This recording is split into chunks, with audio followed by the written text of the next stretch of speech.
ဒီနေ့ကမြက်တုပ်ပါမယ်ဒါတော့မြည့်ရယ်ရှောက်ရွက်ရယ်ကြက်သွန်လေးပပလေးရမြေဒီဇိုင်းရစားရအချုံမုတ်လေးပုံလာဒါတော့ပစုံကြောင်းမှုတ်ရယ်မြေပဲမှုတ်ရယ်ကြက်သွန်ကြောင်းမှုတ်ရယ်ဒါကြက်သွန်ဖြူစီနီချက်ဒါကြက်သွန်လေးကိုကြော်တာဒါပဲဦးဒါတွေကတော့ပိုးတိကြာရုပ်ခင်းသားလေးပါတော့ဒါတော့တို့စရာလေးပါဒါတော့မနေ့ကလက်ကျန်ခင်းလေးပါရှင်မျိုးလေးနဲ့ဆွဲပါမယ်ညစ်တုပ်လေးစပြီးတော့နေပါမယ်ဒီမှာငင်းတော့ဒီမှာစားရဲ့အချို့မို့ထည့်ပြီးဆိုတော့ပစုံကြမှုတ်ပြီးထည့်မယ်မြေပဲမှုတ်ချက်သွန်ကြမှုတ်ထည့်လိုက်ပေါ့နော်ပြီးတော့လို့ရှိရင်ဒီမှာဆုံးခံဒါကြက်သွန်အဖြူနဲ့စီအနီအောင်ချက်ထားတာမယိုသေးစီချက်အားလေးထည့်ပါမယ်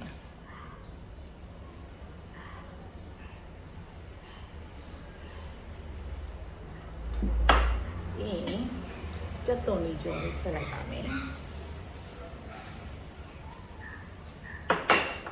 ပြီးရင်သမယာလေးထည့်လိုက်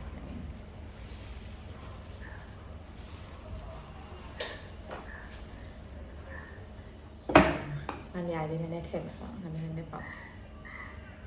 အစားတော့ထည့်ပါထည့်ပြီးတော့တမောက်နေပါမယ်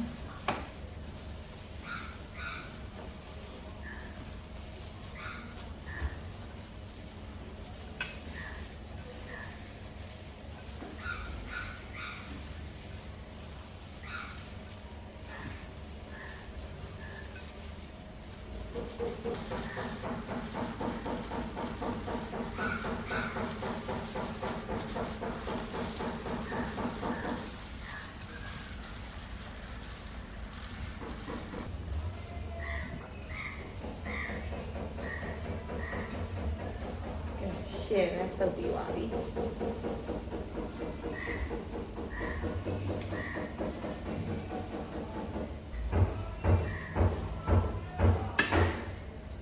ဆိုအရန်ကိုထမင်းမိတ်စီပဲညှစ်တုပ်ပြီးရပါပြီ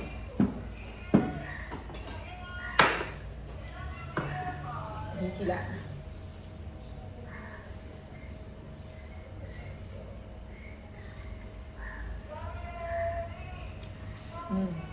ရန်ကောင်း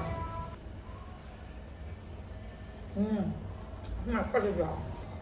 ဒါဘဲဦးလေးကြောတာ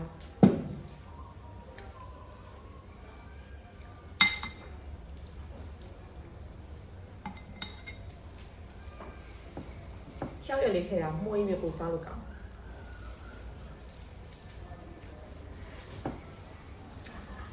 မပြီးဒါငယ်ပြီးစိတ်နဲ့ပစုံသားနဲ့ဖြော်တာအဲ့ဒါ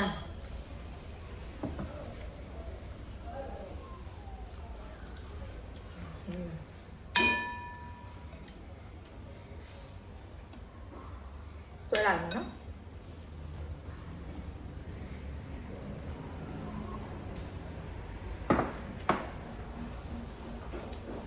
ဆက်စားလိုက်ပါမယ်